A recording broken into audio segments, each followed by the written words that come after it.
this is an iHeart podcast. Guaranteed human.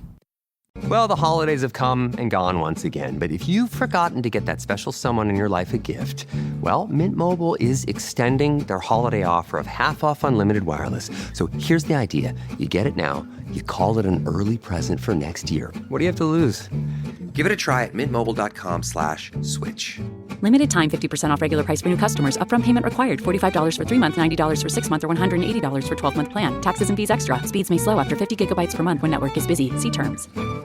Support for the show comes from Public, the investing platform for those who take it seriously. On Public, you can build a multi-asset portfolio of stocks, bonds, options, crypto, and now generated assets, which allow you to turn any idea into an investable index with AI. It all starts with your prompt. From renewable energy companies with high free cash flow to semiconductor suppliers growing revenue over 20% year over year. You can literally type any prompt and put the AI to work. It screens thousands of stocks, builds a one-of-a-kind index, and lets you backtest it against the S&P 500. Then you can invest in a few clicks. Generated assets are like ETFs with infinite possibilities, completely customizable and based on your thesis, not someone else's. Go to public.com/podcast and earn an uncapped 1% bonus when you transfer your portfolio. That's public.com/podcast. Paid for by Public Investing. Brokerage services by Open to the Public Investing Inc. Member FINRA and SIPC. Advisory services by Public Advisors LLC, SEC registered advisor. Generated assets is an interactive analysis tool. Output is for informational purposes only and is not an investment recommendation or advice. Complete disclosures available at public.com/disclosures.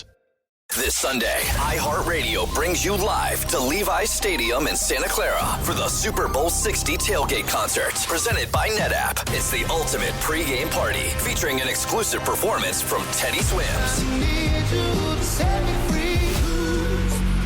Your front row experience will be on iHeartRadio stations across the country and the free iHeartRadio app this Sunday at 3:30 Eastern, 12:30 Pacific. Then, after the concert, tune in to the Super Bowl 60 pregame show on NBC.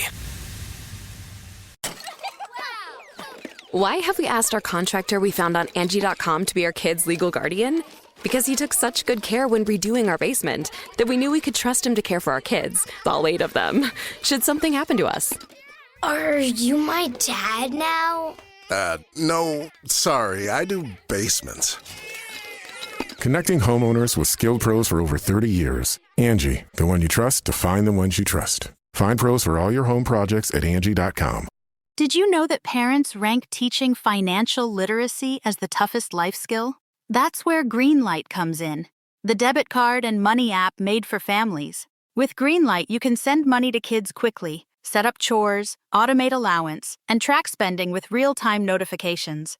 Kids learn how to earn, save, and spend responsibly, while parents have peace of mind, knowing smart money habits are being built with guardrails in place. Try Greenlight risk-free today at greenlight.com/iHeart. That's greenlight.com/iHeart.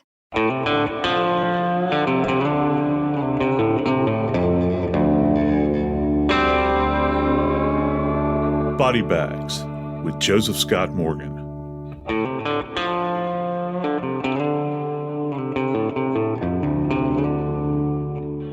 I don't have to tell y'all it's a tough world out there. Many times all you want to do is disconnect, and a lot of us do different things. We fish, we read. But the guy I'm going to tell you about today, Dr. Larry Rudolph, he and his wife Bianca, you know what they did to disconnect? They like to go hunting. I'm not talking about bagging a whitetail while you're up in a deer stand somewhere. I'm talking about hopping on a plane and going to some of the most exotic locations in the world to go hunt big game. This case that we're going to discuss today is out of Zambia. This particular case took place in literally the second largest national park in the world. And at the end of the day, Dr. Rudolph's wife, Bianca, wound up dead. I'm Joseph Scott Morgan, and this is Body Bags.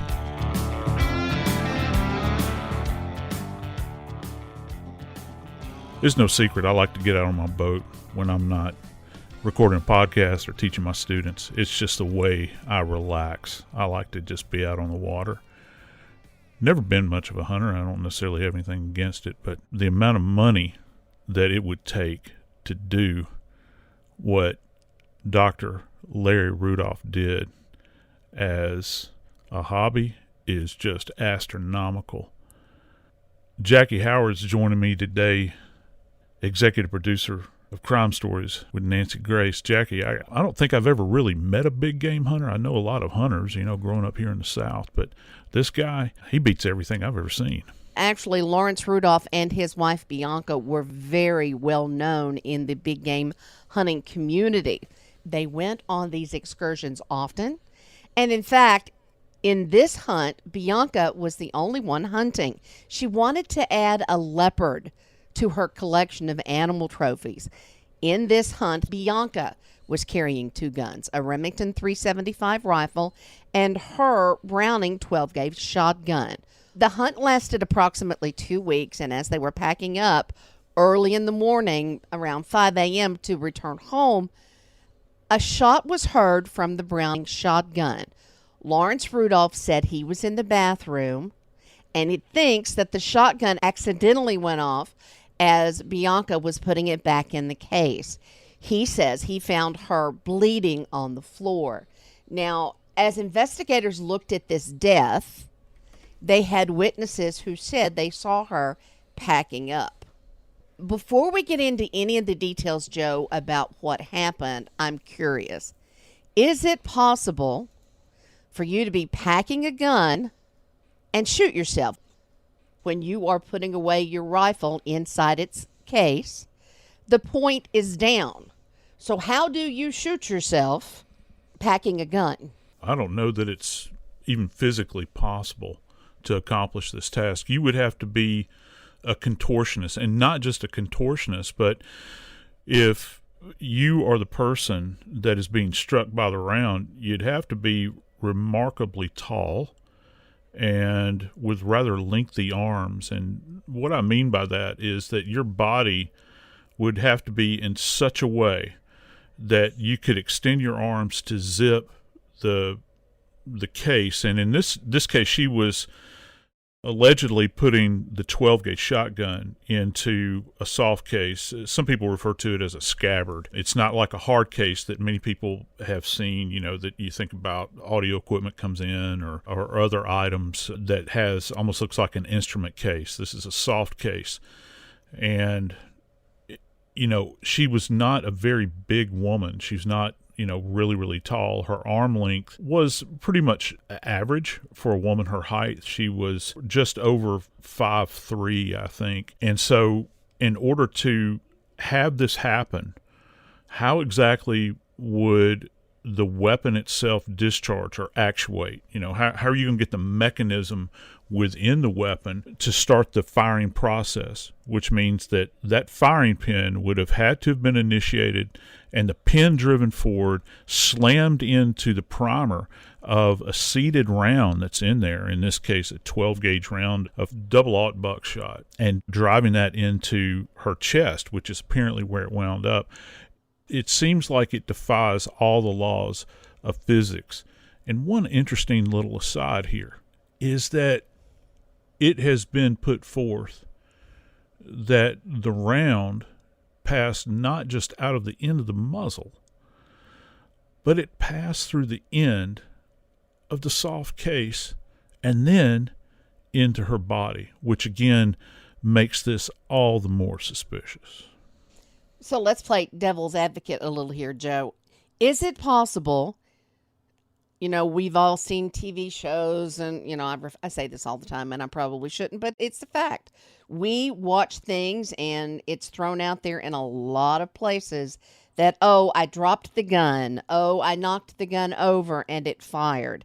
Is that actually possible? Well, yeah, I guess that it has occurred over the years. I think there's any number of cases where you can go back and say that there was some kind of weapon malfunction where the firing pin would be driven forward and the weapon does in fact discharge. However, please understand that is the exception and not the norm. I got to tell you, just from my own personal experience, I've actually been involved in suicide investigations where family members have implored me to ask the medical examiner to change the ruling and call it an accidental discharge. And, while the person is, cleaning the weapon or they drop the weapon. And these people, in many of these cases, own the weapon and they have experience in weapons. And so it's dubious at best, I think, in many of these circumstances. And, this goes back to one of the central premise in everything that we do as medical legal death investigators, with our 5 manners of death.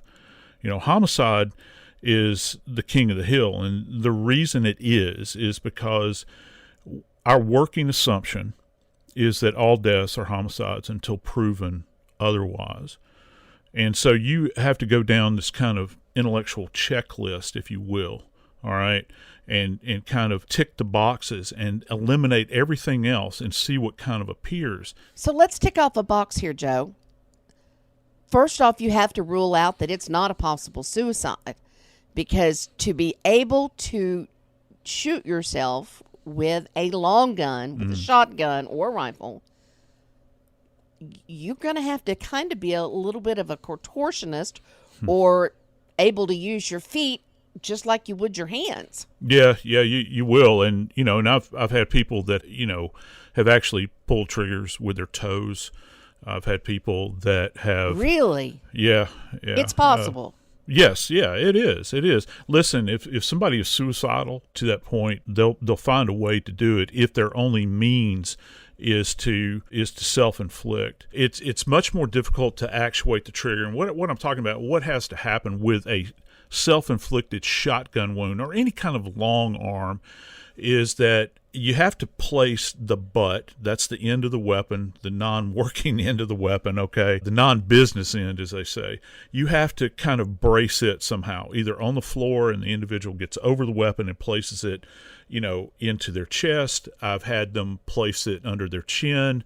I've had people place it in the center of their forehead and reach down with their thumb, perhaps, and depress the trigger. But a lot of this is going to be dependent upon the barrel length. Now, if you're talking about a Remington 12-gauge shotgun, which in this case, in Bianca's case, this is set up for hunting, all right? This is not like a tactical shotgun where you see cops and military folks and people that have them for home defense, where the barrel is shorter, where you can swing around a corner and not get caught up on anything. And those barrels tend to be a lot shorter. This is not what we're talking about. We're talking about something that is going to give you a level of accuracy when you're firing it. And I got to tell you, if you're going out to hunt a big cat like this, a leopard, first off, I'm going to be terrified personally, but I want to make sure that I'm as accurate as I possibly can be. And so that's the type of weapon we're talking about. The muzzle of this weapon, the barrel rather, is very long. And so how do you do this with a weapon like this if it is in fact a suicide? And it's very difficult. Generally, I will have males that will do it because their arms tend to be longer. They have more height. They can kind of bend over and manipulate the weapon. When you have a lady that is her size and she's kind of diminutive, how do you arrive at that position? And again, why would you choose to self-inflict a round into your body with a weapon that is partially encased? So I think that, from Jump Street, we can kind of rule out suicide here. And of course, there's a lot of other stuff that goes into suicide investigation, like, suicidal ideation, people vocalizing, I don't want to go on anymore, I'm depressed, I've got all these other issues, previous attempts. And there was nothing here to indicate that was the case with Bianca's death. Lawrence Rudolph initially told the consular chief in Zambia, as they conducted their investigation, that she may have died by suicide. But the investigation then ruled as an accidental discharge. What would have her body sustained? Well, the ammunition that we're talking about is buckshot. It's double-aught buckshot. And so imagine, if you will, and our listeners of Body Bags are really good at this sort of thing because they love forensics, and I'm sure that some are familiar with this, but just imagine, if you will, an object that is just smaller than a standard marble, Okay, everybody got that in your mind's eye. And then think about multiple of those loaded into a single cartridge. Now, those marbles that I'm referring to are about 30 caliber in size. So it's rather substantial, if you've got that vision of a marble in you. You're saying that 30 caliber is about the size of a standard marble? Is that what you're saying? Yeah, it's a little bit smaller than a standard marble. So it's not, I'm just trying to give folks an understanding that it is about that size approximately. It's the closest thing I can really come to. We're talking about buckshot, and the reason it's called buckshot is that you can go out and you hunt a buck with it. You can kill a buck deer, a big animal like that. I can only assume that that's the reason they purpose this, because I got to tell you, I got no experience with big game hunting. I've always associated, say, for instance, the other weapon that they're carrying, which is a large bore 375 caliber round that is a large bore. You use this to hunt things like a rhinoceros or a hippopotamus or something like that, potentially, because they've bagged those kinds of animals. You would think that you would want that. But no, she was going to use a shotgun. So with that idea in mind, when this weapon, the single round of buckshot, is discharged, you've got not just a single little marble, if you will, we'll just use that term, projectile coming out of the end of that weapon. You've got multiple of these 30 caliber size projectiles coming out of the end of that muzzle. And well, what happens? Well, what happens is that, remember, shotguns are what are called smooth bore. That means that there's no rifling in it. It doesn't twist at all right? When it comes out of that muzzle, all right, it comes out in a little cup. It's called a shot cup. It kind of deploys it looks almost like a flower petal when it opens up out of the end of that weapon. And these little bitty projectiles come out of the end of this thing, and they slam into the target. Well, because they're not rifled, they're not staying with pinpoint accuracy going downrange. They're beginning to spread, all right? And as they spread, they get wider and wider apart. So whatever target that they wind up impacting is going to be kind of the initial impression that the investigators will give in order to determine range of fire. So if you've got a pattern that has just begun to spread, let's say you've got multiple of these little pellets that are hitting the body, and say they're only, I don't know, they're no more than, well, let's just say you could put a quarter over the size of it. That round, when it came out of the end of that muzzle, has not spread at all. But now, when you start to step back, and that pattern begins to get broader and broader and broader, you know that there's a greater distance between the end of the muzzle and your target area.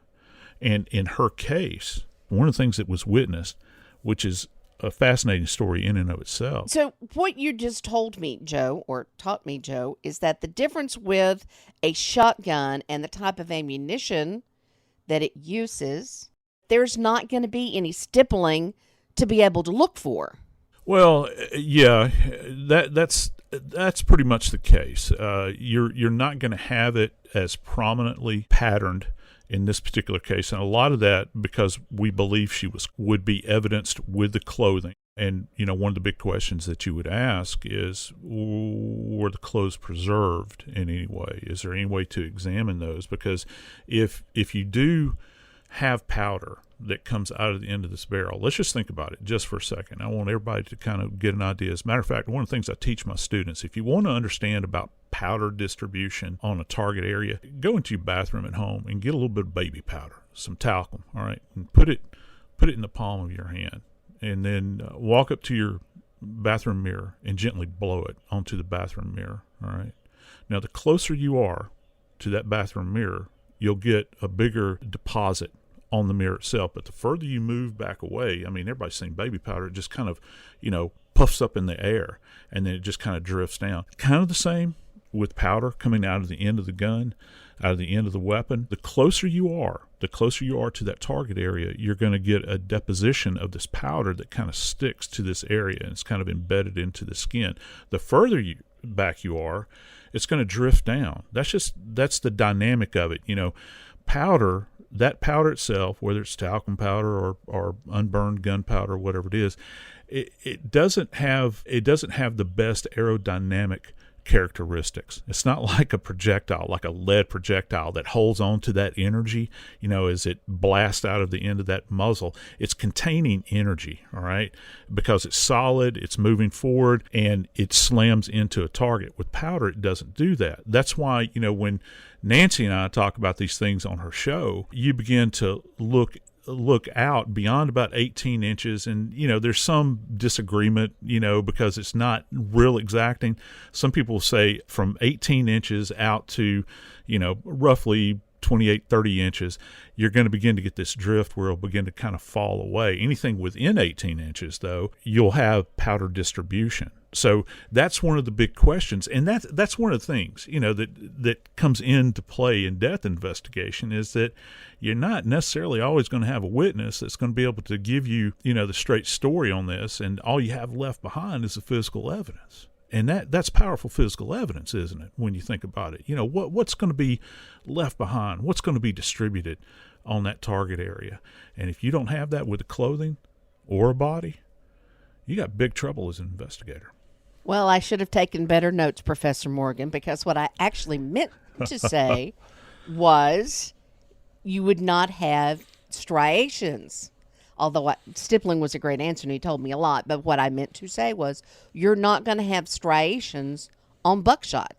No, you're not. And that's an excellent point, because, most people out there, and I'm glad that most people don't know this about firearms. It's geeky people like me, forensic scientists that study these sorts of things. One of the things that we look for when we have a rifled weapon, which means that we've got all of these twists in the barrel, they imprint themselves on the exterior of this projectile that's going down the barrel as it's twisting and spinning in the barrel. That's why earlier, when I'm talking about this 12-gauge Browning, it's a smooth bore weapon. It's like if you look down, if you shine a light into the muzzle of that weapon, and you can catch a glimpse from where the weapon kind of breaks open, you never look in the end of a muzzle of a weapon. You look down, if you can look down, shine a light down in that muzzle where the live round is actually seated in there, you can actually see how smooth it is compared to, say, for instance, if you're talking about a hunting rifle. And the reason it's called a rifle is it's rifled. It's got these twists in the barrel. And so when firearms examiners examine projectiles out of a shotgun, it's a bit more, I'm not going to use terms subjective, but there's not as much evidence that's left behind on these little balls that come out of the end of that smooth barrel that you can specifically tie it back to that particular weapon as much as you will with like a rifled weapon, where it'll leave a specific ballistic signature on that surface.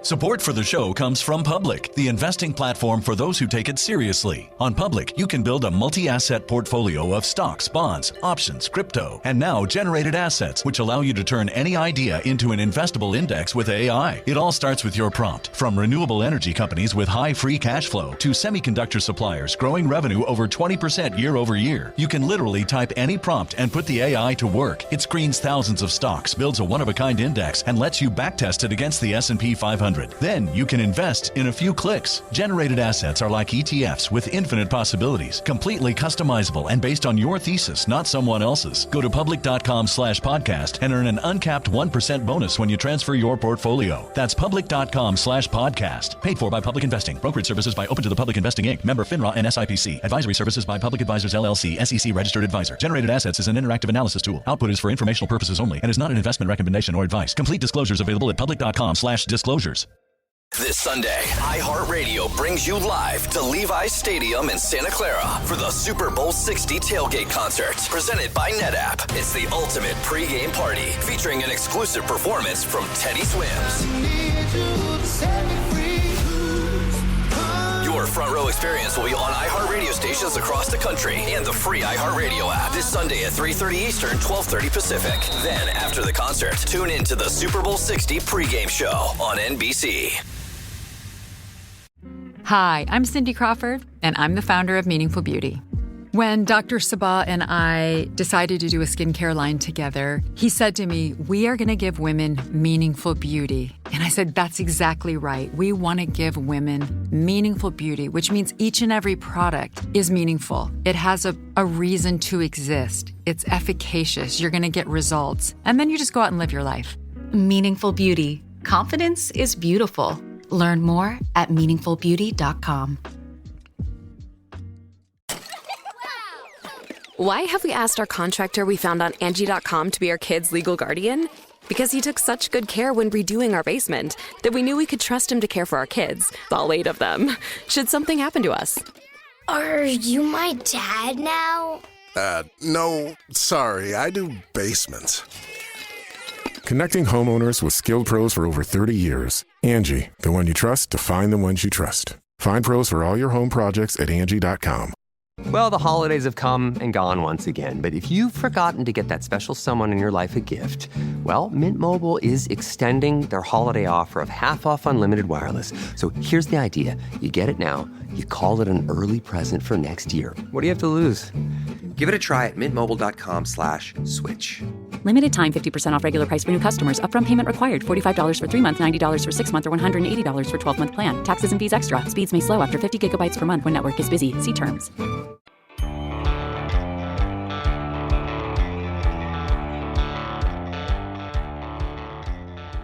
You know, I've only covered one other homicide in my career off the continent of Africa, and that was the Oscar Pistorius case out of South Africa. Now, they were a bit more sophisticated down there with their crime scene investigation, but still it was, in some people's minds, lacking. But in the case of Bianca Rudolph, she's literally in the wilderness. She is, her death actually occurred on the property of one of the world's largest game preserves.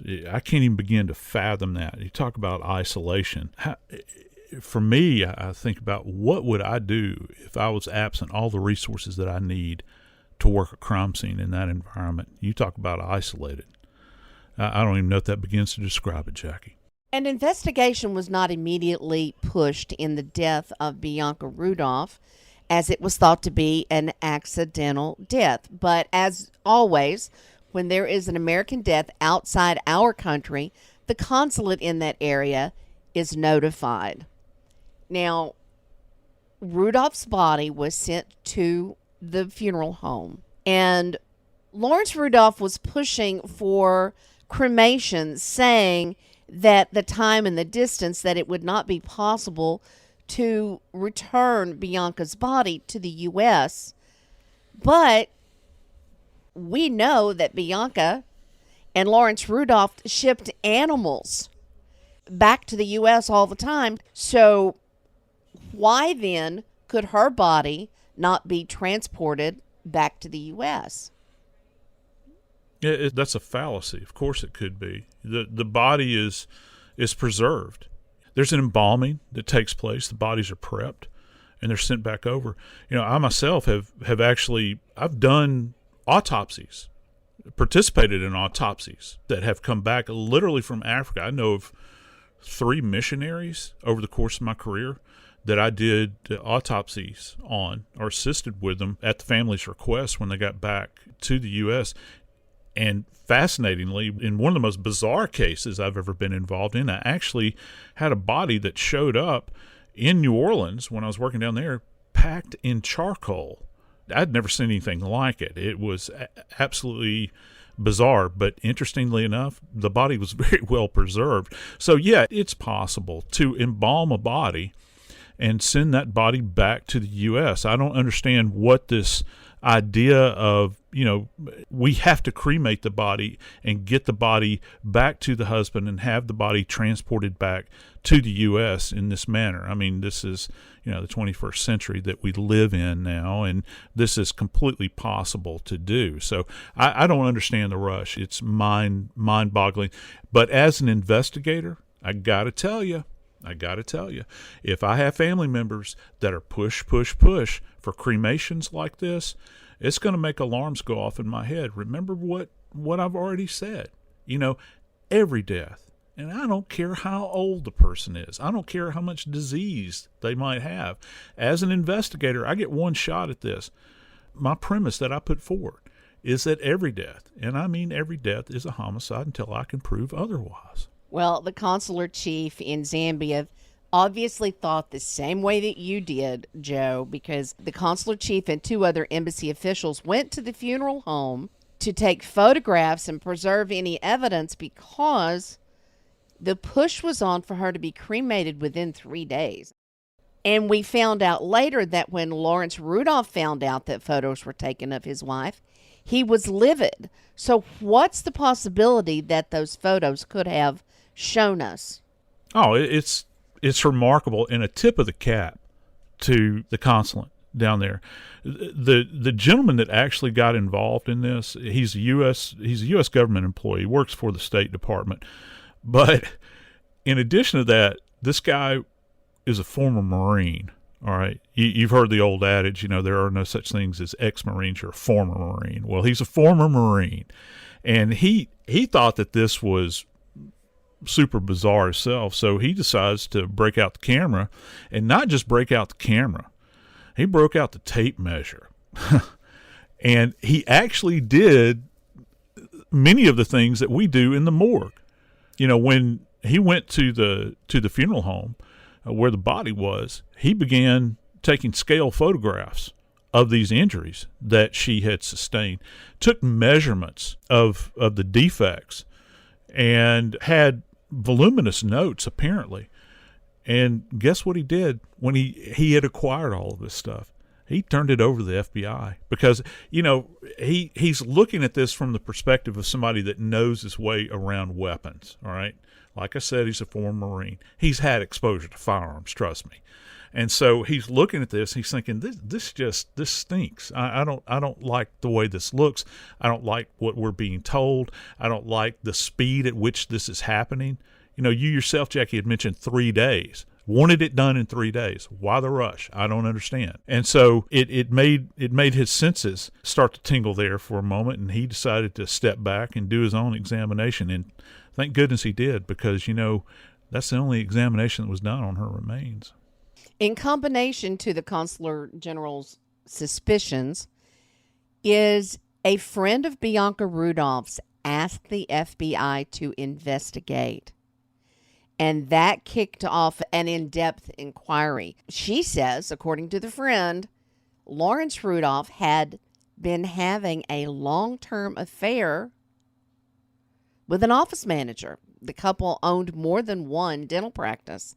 It was actually millionaires.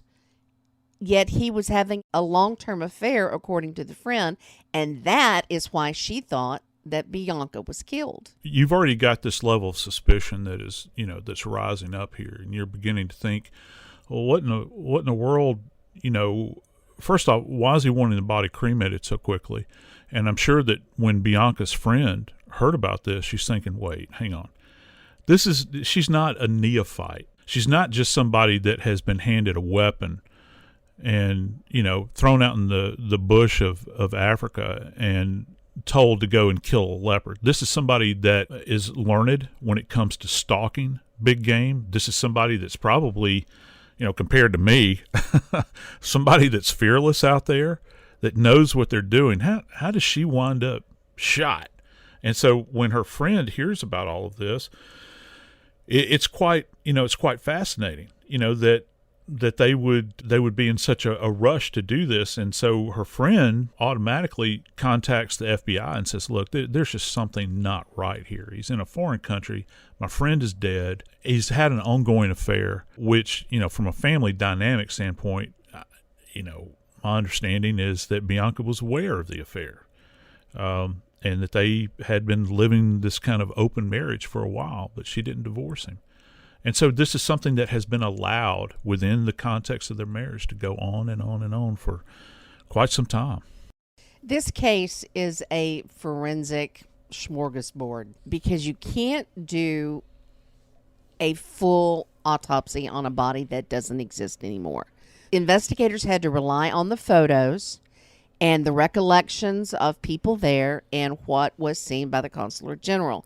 Then you throw in the investigation that started in the U.S., which had to become a computer investigation in that they started looking back for documents and proof of the affair and this long time activity.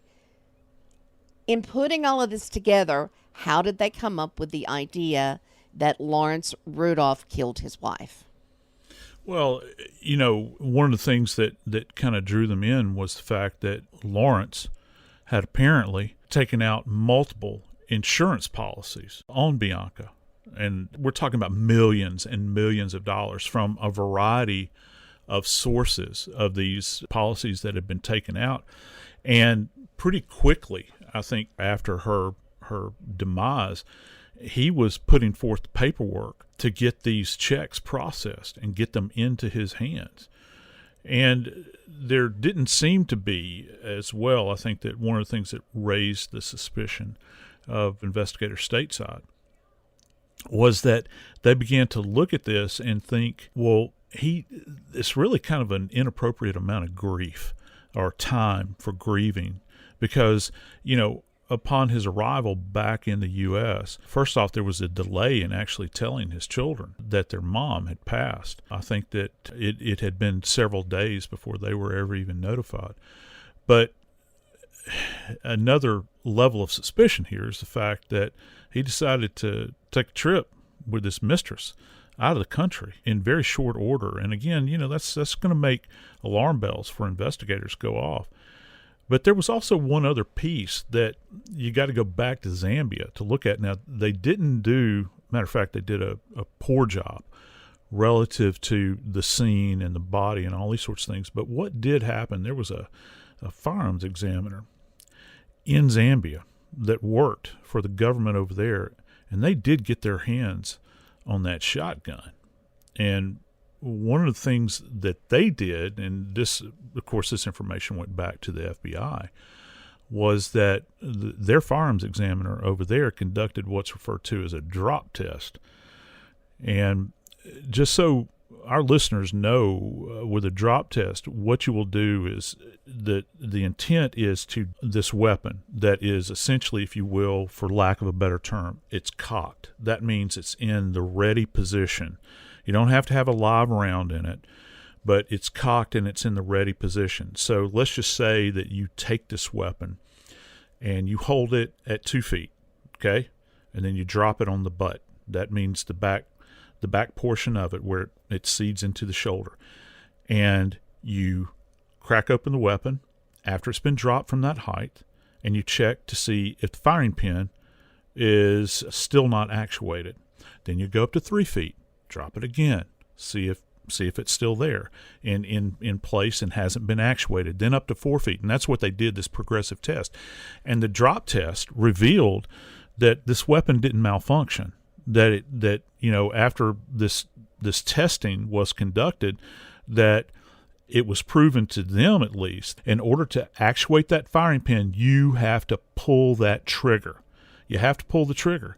And there's no amount of dropping that could have taken place in that bedroom where she was shot in order for the thing to accidentally discharge into her chest.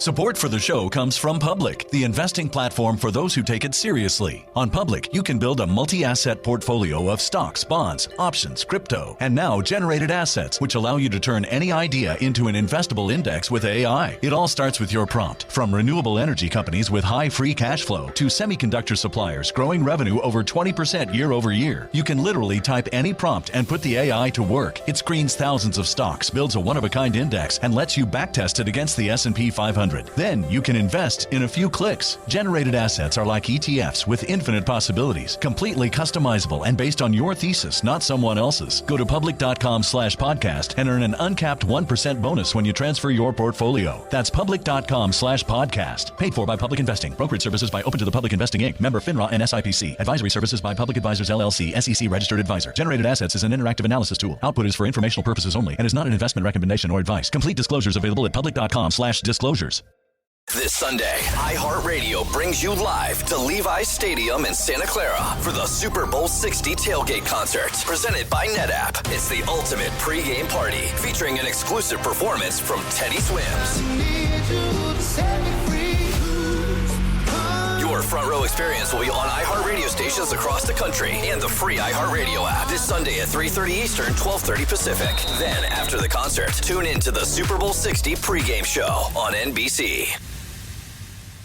Now I'd like to introduce you to Meaningful Beauty, the famed skincare brand created by iconic supermodel Cindy Crawford. It's her secret to absolutely gorgeous skin. Meaningful Beauty makes powerful and effective skincare simple, and it's loved by millions of women. It's formulated for all ages and all skin tones and types, and it's designed to work as a complete skincare system, leaving your skin feeling soft, smooth, and nourished. I recommend starting with Cindy's full regimen, which contains all 5 of her best-selling products, including the amazing youth-activating melon serum. This next generation serum has the power of melon leaf stem cell technology. It's melon leaf stem cells encapsulated for freshness and released onto the skin to support a visible reduction in the appearance of wrinkles. With thousands of glowing 5-star reviews, why not give it a try? Subscribe today and you can get the amazing Meaningful Beauty system for just $49.95. That includes our introductory 5-piece system, free gifts, free shipping, and a 60-day money-back guarantee. All of that available at meaningfulbeauty.com.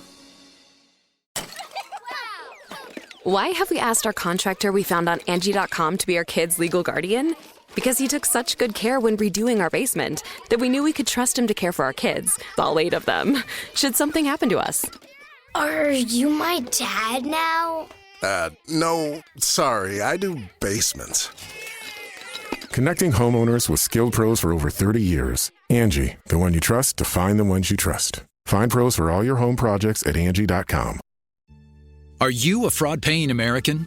It's a fact that 1 in 4 honest, hard-working, tax-paying Americans has been a victim of identity theft. With LifeLock Identity Theft Protection, though, if your identity is stolen, they fix it, guaranteed, and get you your money back. Last year, the IRS flagged over $16 billion in refunds for identity fraud. That's billions of dollars that could come from your salary, overtime, or second job. But this year, you don't need to stay a victim. LifeLock monitors millions of data points per second for your personal information and alerts you to threats you could easily miss on your own. And if your information does fall into the wrong hands, only LifeLock has U.S.-based restoration specialists who are backed by the $1 Million Protection Package. Because this tax season, fraud-paying American is something no American should have to claim. Visit LifeLock.com/iHeart and save up to 40% your first year. That's 40% off at LifeLock.com/iHeart. Terms apply.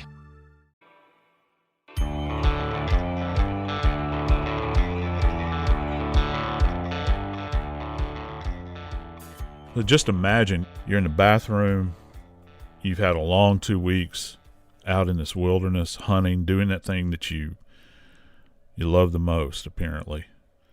And all of a sudden, in this tiny 2-room cabin, you hear the report of a weapon, the sound of this thing being discharged. It would have been almost like being sealed up in an oil drum and somebody banging on the outside of it with a hammer. That's how loud it would have been, and that's the case. That's what Dr. Rudolph said. He was in the bathroom and he heard the shot.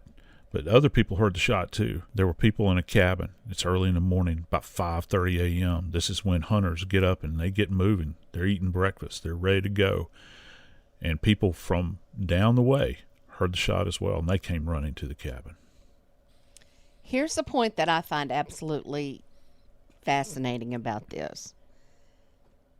Dr. Rudolph says he was in the bathroom, in the shower, getting ready to go home, to travel home from their trip.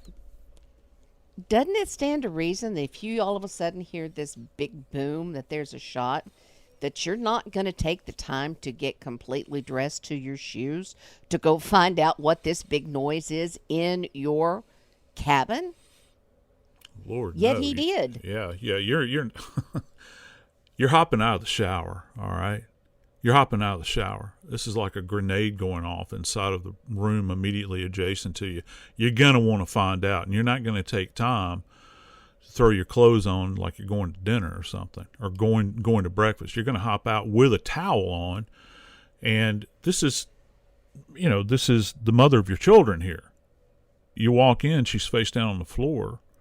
There's a weapon laying there about 3 feet away, according to what he said. And your first instinct, and this is not a person that's never seen blood before, all right? Now, granted, he's not an MD, he's a dentist, but, let's face it, he's had experience with horrible things he's seen. And plus, it's his wife. Immediately, you would think that, he's going to be there in a towel, he's going to be doing chest compressions, all these sorts of things. And that's what he had told in one part of his story.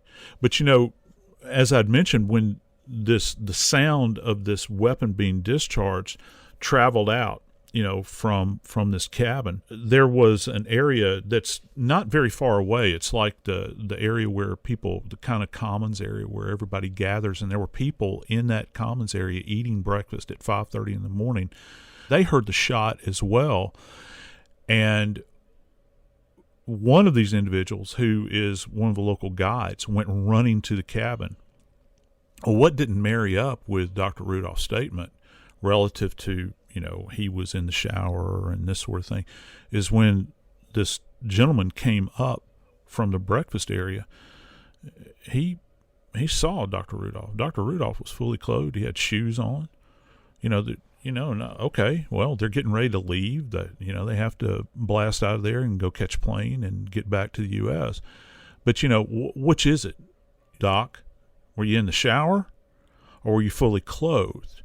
And again, this is one of the things that we look for in investigations, inconsistencies versus consistencies with stories. That's why many times that when people are questioned, they're asked to repeat the story numerous times to see if it maintains continuity. And in this case, it really didn't. And it's quite a tell.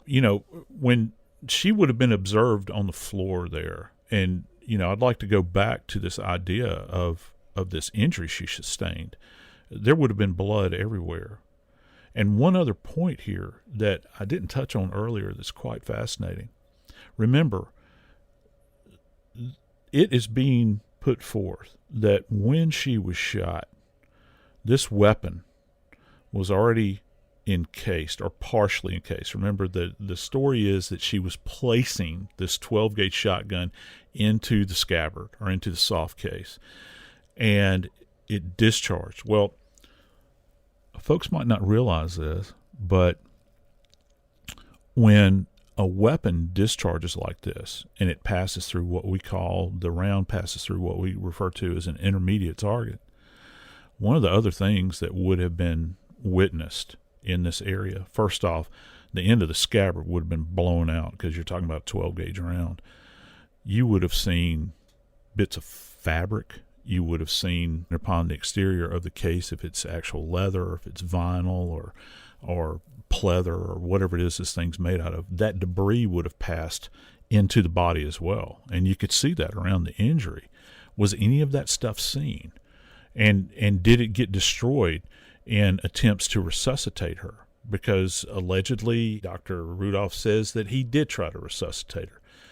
And this would have been quite the messy affair. He would have been absolutely covered in blood. When you're talking about a shotgun wound to the chest, her chest would have been opened up, particularly at this range. It would have been a gaping injury more than likely. And so understand that when you're giving chest compressions, which, any right-thinking person would be doing if you're trying to resuscitate somebody, for every little defect or hole, the little injuries in the body, you're going to have blood issuing forth up out of that area.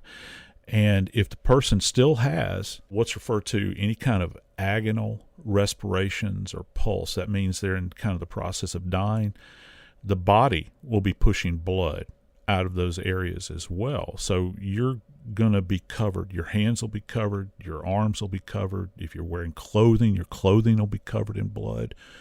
It would just be an absolute mess. Bianca was found lying face down next to a dresser. Is that logical, Joe? If she's shot in the chest, that she would fall forward? I mean, you understand why I'm asking that? Yeah, I think a lot of, and there's been any number of cases over the years, where people have asked, well, do people fall in specific manners? Do they fall categorically in one position if there is a self-inflicted gunshot wound versus an accidental gunshot wound versus a homicide? And there is nothing out there that dictates that you will fall in a specific position. So when someone is found face down, for instance, in this position, that just happens to be the position in which gravity dictated their resting point, because the body is so insulted by this event that has taken place. It's not like you're purposing to go down on your hands and knees and fall forward. It's whatever gravity dictates what will happen. And one other thing too that we can kind of dispel as well. And again, I go back to, I'm always kind of picking on Hollywood, but we see these programs and whatnot where people are shot with weapons, say for instance, a shotgun blast in particular, and people get blown back 2 and 3 feet. That doesn't happen. The body essentially absorbs that energy, and people will many times drop down, approximating the last location where they were standing alive. They're not going to be blown back 2 or 3 feet. It's not like you're getting hit with a car here, big blunt object. It just doesn't happen. Many people will be driven slightly, but there's not enough energy over enough contact surfaces of the body to drive somebody back through the air. That's just not going to happen. But the injury will still be ghastly. Ultimately, Lawrence Rudolph is charged with foreign murder in the death of his wife, Bianca. And there has been a resolution, Joe. Yeah, there has been. Just recently, Dr. Rudolph was, in fact, found guilty. Not just found guilty of this foreign murder, which is an interesting point in and of itself from a legal standpoint. But you know what? One of the things that people are always asking, they're always asking when somebody commits homicide, well, what's the motivation? Is it greed? Is it passion? Is it lust? Is it anger? Well, in this case, apparently, it comes down to greed. He was found guilty also of insurance fraud, and this is kind of fascinating because this is a federal case as opposed to a state charge. Remember, this event took place in Zambia. But what the feds were able to do is that even though his practice is located in Pennsylvania, he was charged federally in the district court in Colorado, and that's where his trial was held, because that's where the company that he defrauded was headquartered. So now he's in prison. I'm Joseph Scott Morgan, and this is Body Bags.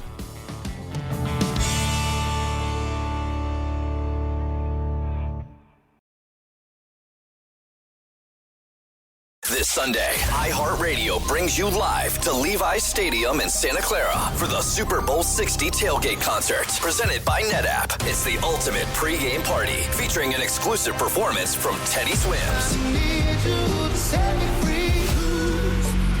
Your front row experience will be on iHeartRadio stations across the country and the free iHeartRadio app this Sunday at 3:30 Eastern, 12:30 Pacific. Then, after the concert, tune in to the Super Bowl 60 pregame show on NBC. Running my small business was like playing basketball 5-on-1, and I was the one.